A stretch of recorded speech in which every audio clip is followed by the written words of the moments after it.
চাচা। আরে কি হলোটা কি?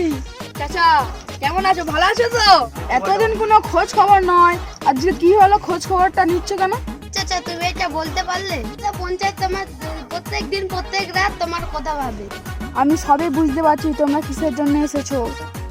তাহলে বাপ, তোমরা আমার কাছে কি করতে এসেছো এখন? চাচা তোমরা তো সবই তো বুঝতে পারছো, আর বছর আমি ভোটে দাঁড়িয়েছিলাম, আমরা তো হেরে গেলাম। তো আমি হার মানিনি, আমরা এই বছরও দাঁড়াইছি। আপনি ভোটটা আমাদেরকেই দিয়ে। ও আচ্ছা, বুঝতে পারছি। আমি যদি ভোটে জিতে যাই, আপনাদের গ্রামে নি এই বড় সমুদ্র পানি দেবো। সমুদ্র আবার আমাদের গ্রামে কিভাবে সম্ভব এসব কথা? ঠিক আছে, ভোট আসতে তো অনেক দেরি আছে, তখন তাহলে দেখা যাবে। ঠিক আছে চাচা, আমাকে এখন অনেক বাড়িতে যেতে হবে, চলো।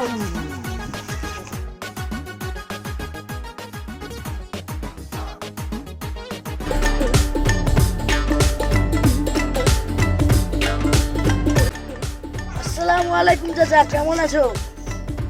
ওয়ালাইকুম আসসালাম, আমি অনেক ভালো আছি। বাপজি, তুমি কি মনে করে এসেছো? চাচা এবারে ভোটটা আমাকে দিয়ে, আগের বারের মতন যদি আমি জিতে যাই। জিতলে কি হবে? চাচা জিতলে এই রাস্তাটিকে আমি ঢালাই দিয়ে পাথর বসিয়ে দেবো। Imigração de.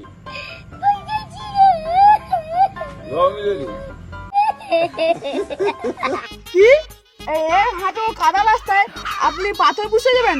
এটা কিভাবে সম্ভব হয়? কেন সম্ভব নয়, সব সম্ভব। আগে আমাকে ভোট দিয়ে জিতিয়ে তো দেখান। আগের বেলাও বলেছিলেন, আপনি তো জিতেছিলেন, বলেছিলেন যে আমার ছেলেকে চাকরি দেবে। চাকরি কি হলো? আপনি তো চাকরি দিলেন না। পুরোনো কথা আপনি ভুলে যান, এবার নতুন কথা দিলাম। আমি যদি জিতে যাই তাহলে আপনার ছেলে চাকরি পিলান না, চাকরি আপনার ছেলে পিলানে ঘুরবে। समझ रहे हो? समझ रहे हो आप?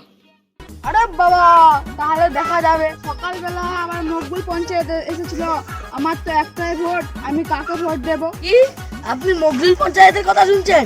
ও কত চিটিংবাজ জানেন? ও, আমার একটাই তো ভোট, আমাকে যে চা পানি পয়সাই দেবে টাকা আমি ভোট দেব।